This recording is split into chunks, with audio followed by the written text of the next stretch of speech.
Olá, nós continuaremos falando sobre a redação do Enem e neste vídeo mais específico vai falar sobre a linguagem da redação. Então nós vamos ver quais são os passos para você ter uma boa linguagem nesta redação e assim adquirir uma boa nota. Vamos então para esses aspectos desta linguagem. A primeira coisa que a gente precisa ter na linguagem, gente, é clareza. Então a linguagem da redação precisa ser clara, objetiva, direta, sem rodeios. Então, quanto mais clareza você tiver, melhor. Obviamente que também não é somente falar as coisas diretamente ao ponto. Eu preciso explicar, mas é preciso clareza. O segundo aspecto da linguagem da redação do Enem é a objetividade. Ou seja, quanto mais objetivo você for, melhor. Para manter essa objetividade, você precisa evitar, por exemplo, marcas de interlocução. O que são marcas de interlocução? São aquelas marcas linguísticas em que você fala diretamente com a pessoa. Então lembre-se, você não está discutindo diretamente com a pessoa. Então você evita, por exemplo, o pronome de primeira ou segunda pessoa, como o tu, como você. Esses aspectos que a gente percebe que serão marcas de interlocução precisam ser evitados. Então, não use o eu, não use o tu, não use o mim, o ti, o você, pronome de tratamento como você, vossa excelência. Também não use o vocativo como o nome da pessoa, como o ei, essas coisas, tá? E a outra coisa a se evitar são os verbos no imperativo, gente. Por quê? Porque, como eu já falei, você não está falando diretamente com a pessoa, você não precisa convidar ou mandar alguém. Então, evite frases como, por exemplo, dessa forma, vamos lutar para que essa situação seja resolvida, tá? Dessa forma, lutemos para que... Não, você não vai mandar para ninguém, tá? Então, evite-se pronomes de tratamento, porque é uma marca de interlocução. Evite falar nomes, a não ser que sejam nomes nas citações. E evite a primeira e a segunda pessoas, tá? Então, esse aqui também deve ser evitado, tá, gente? Continuando sobre a linguagem desta redação. O outro aspecto da linguagem é a informatividade. A linguagem de uma redação objetiva, clara e direta precisa ter um certo grau de informatividade. Na estruturação dessa linguagem, gente, os períodos precisam ser articulados e coesos, ou seja, é preciso ter muito cuidado na escrita mesmo, das frases, das orações e dos períodos. Aí é neste momento que vai entrar o seu conhecimento sobre a questão das orações. Professor, mas aí, aquelas aulas de gramática, eu nunca usei uma oração subordinada, substantiva, objetiva, direta. Pois é. Na verdade, a gente usa, só não sabe a nomenclatura, mas ninguém escreve um texto, gente, uma redação, sem usar as orações. Os textos precisam das orações. É assim que acontece na linguagem. Então, aqui eu convido você a revisitar o assunto sobre frase, oração e período. Aquele negócio de oração coordenada, subordinada, tudo ali faz diferença, gente. Ali ajuda demais. E o assunto de coesão textual, que é praticamente o uso das conjunções, dos elementos argumentativos e também dos pronomes, tá? A outra recomendação que eu dou aqui, gente, é que você evite, por exemplo, períodos muito longos e períodos muito curtos. Então, às vezes a pessoa está escrevendo a redação e aí, ou qualquer texto, ele escreve 5 ou 6 linhas num único período, gente. Isso não fica legal, tá? Então, um período tem entre 2 a 3 linhas, tá? Então, não precisa ficar escrevendo muito num período. Você precisa saber dar ponto final. E aí, o parágrafo tem de 3 a 5 períodos no processo de redação de vestibular do Enem, tá? Às vezes, exagerando, chega até 6 períodos, mas em média de 3 a 5 períodos, gente. A função da linguagem presente na redação é a função referencial, ou seja, é aquela função informativa, objetiva, clara, direta, linguagem denotativa. Portanto, evite-se linguagem figurada, metáforas, essas coisas, né? Muitas comparações da linguagem poética, ou seja, desculpa, da linguagem literária. Então, a gente está aqui com um texto da linguagem referencial, de objetivo, claro, direto, não uma linguagem poética.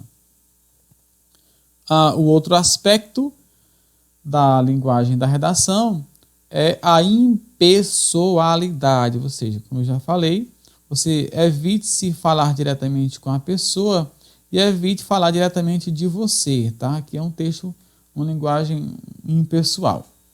E como é que a gente faz para adquirir essa impessoalidade? Você tem alguns elementos, tá? Então a gente tem aqui, gente, ó,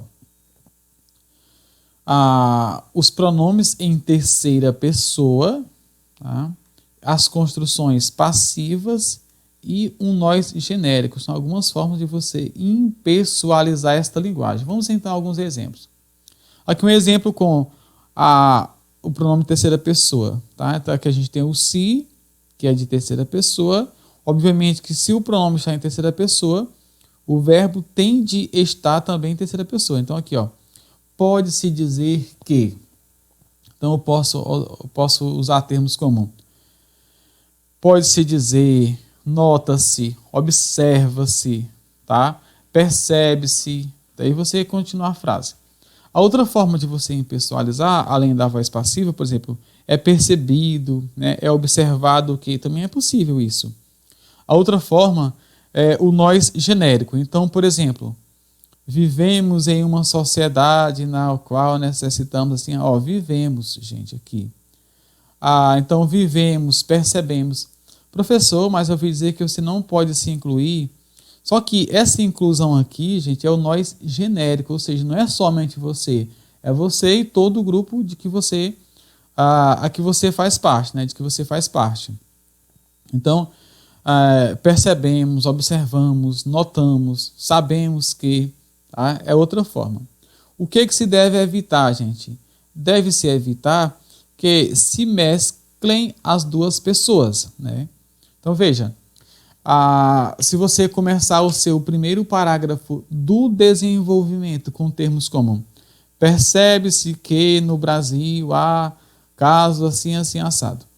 Aí você colocou percebe-se que. Aí no segundo parágrafo do desenvolvimento você coloca assim, ó, observamos ainda que, ó, gente, observamos e percebe-se, fica um pouco desconexa aí a ideia da uniformidade no tratamento. Então você diz percebe-se, nota-se em todos os termos, ou você usa percebemos, notamos, observamos. Tá? Então é bom que tenha uma certa uniformidade no tratamento das pessoas do discurso, gente. Tá? Ou opta por a terceira pessoa com a partícula se, ou opta pelo nós genérico. Tá? Vamos então a um exemplo de uma redação com uma linguagem clara, objetiva, direta, precisa, informativa, sem muitos rodeios e com períodos articulados e coesos. Tá? Olha aqui a redação da Luísa, gente. Ela começa assim. A revolução técnico-científico e informacional. Eu já chamo a atenção para uma coisa bem interessante, muito usada nas redações ultimamente, que são esses termos aqui, os adjetivos compostos compostos, né? Obviamente com o uso do hífen. Quando isso acontecer, gente, adjetivo composto, a concordância será feita com o último elemento. Então aqui, por exemplo, que tem a revolução, ela não colocou a revolução técnica, científica, informacional, colocou a revolução técnico, científico e informacional.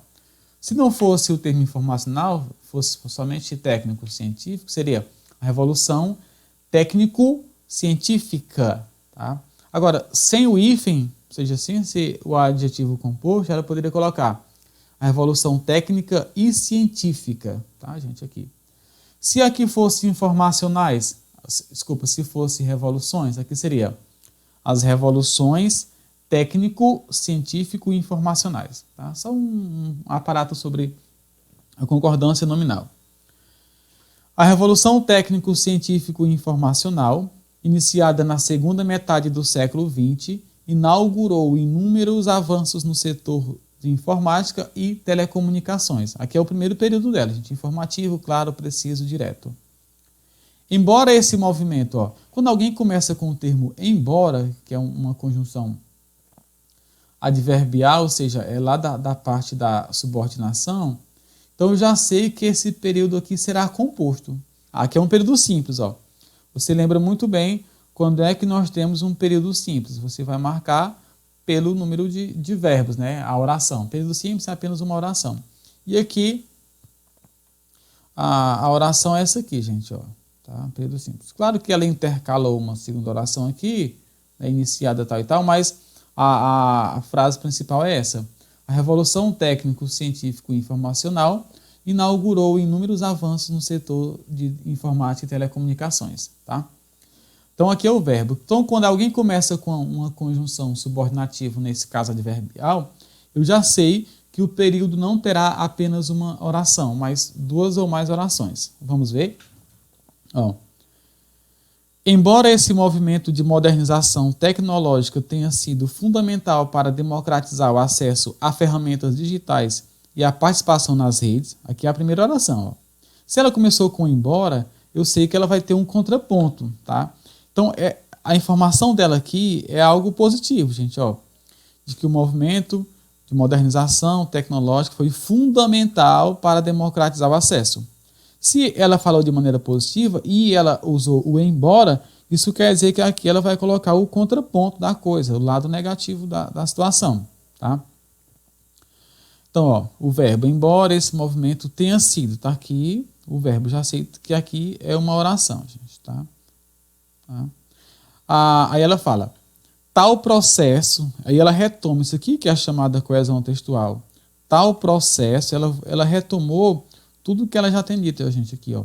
Tal processo, né? Que processo? Tudo que ela já disse em cima, da revolução, tal e tal. Tal processo foi acompanhado pela invasão, olha aqui o lado negativo, corroborando a importância do embora. Invasão da privacidade de usuários, agora ela vai explicar, né, um outro período. Em virtude do controle de dados, desculpa, uma outra oração, apesar de o verbo estar omisso. Em virtude do controle de dados efetuado por empresas de tecnologia. Então aqui é o segundo período da oração. Como é que ela vai agora? Ó, ela vai dizer, tendo em vista que é um outro processo que eu vou perceber que há pelo menos duas orações nesse período. Ó. Tendo em vista que o uso de informações privadas de internautas pode induzi-los a adotar comportamentos intolerantes ou a aderir a posições políticas, é imprescindível buscar alternativas que inibam essa manipulação comportamental no Brasil. Então aqui, mais uma vez, aqui o período dela, ó, tendo em vista que pode, ó, o verbo, pode,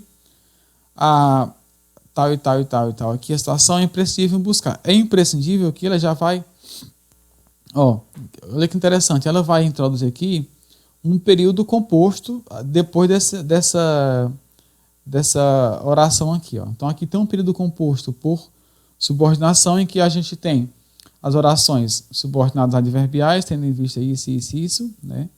E aqui ela vai introduzir uma oração subordinada substantiva, ó. É imprescindível. Imprescindível o quê? Buscar alternativas assim, assado. Então, ela articula muito bem o período. Para quem vive se perguntando quando é que vai usar uma oração subordinada substantiva objetiva direta, né? Tá aqui. Essa aqui é uma oração subordinada subjetiva reduzida de infinitivo. Olha o nome como é grande. Mas veja, é imprescindível, é a oração principal. Imprescindível o quê? Buscar alternativas que inibam essa manipulação comportamental no Brasil, gente. Olha aqui. As orações articuladas dentro do período, com coerência e coesão, a gente tem realmente uma redação muito bem elaborada. Quantos períodos nós temos neste parágrafo? A gente tem aqui, ó, primeiro período termina aqui, segundo período termina aqui, e o terceiro período termina aqui. é um parágrafo que contém 3 períodos. Geralmente, na introdução, há realmente 3 ou 4 períodos.